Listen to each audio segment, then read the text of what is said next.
Մի րոպե, պատկերացրու, որ դու ծնվում ես առանց վախերի, չես վախենում մթությունից, աշխարհից, մարդկանցից, կենդանիներից, որովհետև վախը այն չէ, ինչով դու ծնվում ես, դա այն է, ինչին քեզ սովորեցնում են։ 1920 թվականին հոգեբան Ջոն Ուոթսոնը որոշեց սա ապացուցել։ Նա վերցրեց սովորական մի երեխայի և նրան անվանեց Ալբերտ։ Սկզբից ամեն ինչ նորմալ էր, նրան ցույց էին տալիս սպիտակ մուկ և նա ժպտում էր, ձգվում նրա հետ խաղալու։ Բայց հետո սկսվեց էքսպերիմենտը։ Ամեն անգամ, երբ Ալբերտը ձեռք էր տալիս մկանը, նրա մեջքի հետևում շատ ուժեղ հարվածում էին մետաղին։ Երեխան ցնծվում էր և բնականաբար վախենում։ Եվ սա կրկնվում էր նորից ու նորից։ Հետո կատարվեց շրջադարձ։ Ալբերտը այլևս չէր մոտենում մկանը, որովհետև նա վախենում էր, և նրա վախը սկսեց տարածվել։ Նա սկսեց վախենալ սպիտակ շներից, կատուներից, նապաստակից, նույնիսկ սպիտակ մորուքից, որովհետև նրա ուղեղը եզրակացրել էր. եթե ինչ-որ բան սպիտակ է, ապա դա վտանգավոր է։ Սա կոչվում է վախերի ընդհանրացում։ Ահա հենց այսպես են առաջանում մեր ֆոբիաները։ Բայց ամենասարսափելին այն է, որ էքսպերիմենտը ավարտվեց,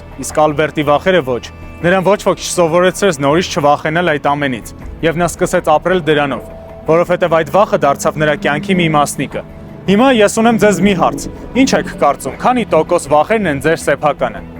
1 րոպեն ավարտվեց։ Կհանդիպենք։